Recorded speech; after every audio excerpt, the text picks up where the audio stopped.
ഈ വർഷം മലയാളത്തിൽ ഇറങ്ങിയ കോമഡി എന്റർടൈനർ മൂവിയായ പൈങ്കിളി ഡയറക്ട് ചെയ്തിരിക്കുന്നത് ശ്രീജിത്ത് ബാബു. ആവേശം സിനിമയുടെ ഡയറക്ടറായ ജിത്തു മാധവനാണ് ഇതിന്റെ സ്റ്റോറി. ആവേശത്തിലെ തന്നെ അമ്പാനാണ് ഇതിന്റെ അകത്ത് നായകനായിട്ട് അഭിനയിച്ചിരിക്കുന്നത്. സജിൻ ഗോപു അതുപോലെ അനശ്വര രാജനൊക്കെയാണ് ഇതിന്റെ ലീഡ് റോൾ ചെയ്തിരിക്കുന്നത്.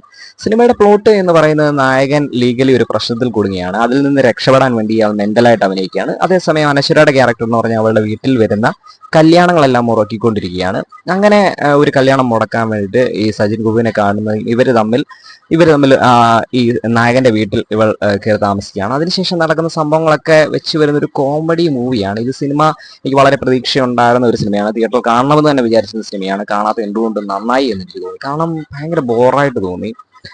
ഇതിൽ ഓരോരുത്തരുടെ പെർഫോമൻസ് ആണെങ്കിലും ഇത് ഭയങ്കര ഓവറായിട്ട് തന്നെ ചെയ്യേണ്ട ഒരു സിനിമ തന്നെയാണ്. ഇതിലെ പെർഫോമൻസുകളെല്ലാം ഓവറായിട്ട് വേണ്ട ഒരു സിനിമ തന്നെയാണ്. പക്ഷേ എന്തോ നമുക്ക് ഭയങ്കര അലമ്പായിട്ട് തോന്നുന്ന രീതിയിലാണ് ഇതിലെല്ലാവരുടെയും പെർഫോമൻസ്. ആകെ ജിസ്മ എന്ന് പറയുന്ന യൂട്യൂബ് ചാനൽ കൂടി ഫേമസ് ആയ ജിസ്മ ബിമൽ എന്ന് പറയുന്ന ചാനലിന്റെ ജിസ്മ, അവരുടെ പെർഫോമൻസ് മാത്രം എനിക്ക് ഇഷ്ടപ്പെട്ടുള്ളൂ.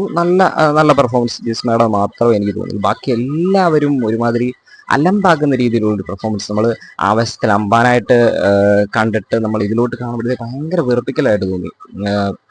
അമ്പാൻ അല്ലെങ്കിൽ പൊന്മാനിലെ ക്യാരക്ടർ ഇതുപോലെ നല്ല ക്യാരക്ടേഴ്സ് ഒക്കെ ചെയ്ത് പെട്ടെന്ന് ഇതിലോട്ട് വന്നപ്പോഴത്തേക്കും നമുക്ക് എന്തോ ഭയങ്കര ബോറായിട്ട് തോന്നി. അനശ്വരയാണെങ്കിലും മത്സരിപ്പിച്ച് വെറുപ്പിക്കുന്ന പോലെ ഒരു വല്ലാത്ത രീതിയിലുള്ള പെർഫോമൻസ്. ഈ സിനിമ ഇഷ്ടപ്പെട്ടവരും ഉണ്ട്, അത് ഓവറായിട്ട് ചെയ്യേണ്ട സിനിമയാണ്, അതുകൊണ്ട് ഇഷ്ടപ്പെട്ടവരും ഉണ്ട്. പക്ഷെ എനിക്ക് പേഴ്സണലി ഒട്ടും ഇഷ്ടപ്പെടാത്തൊരു സിനിമ എന്ന് തന്നെ തോന്നി. കാണാൻ താല്പര്യമുള്ളവർക്ക് ചുമ്മാ ഒന്ന് കണ്ടു നോക്കാം.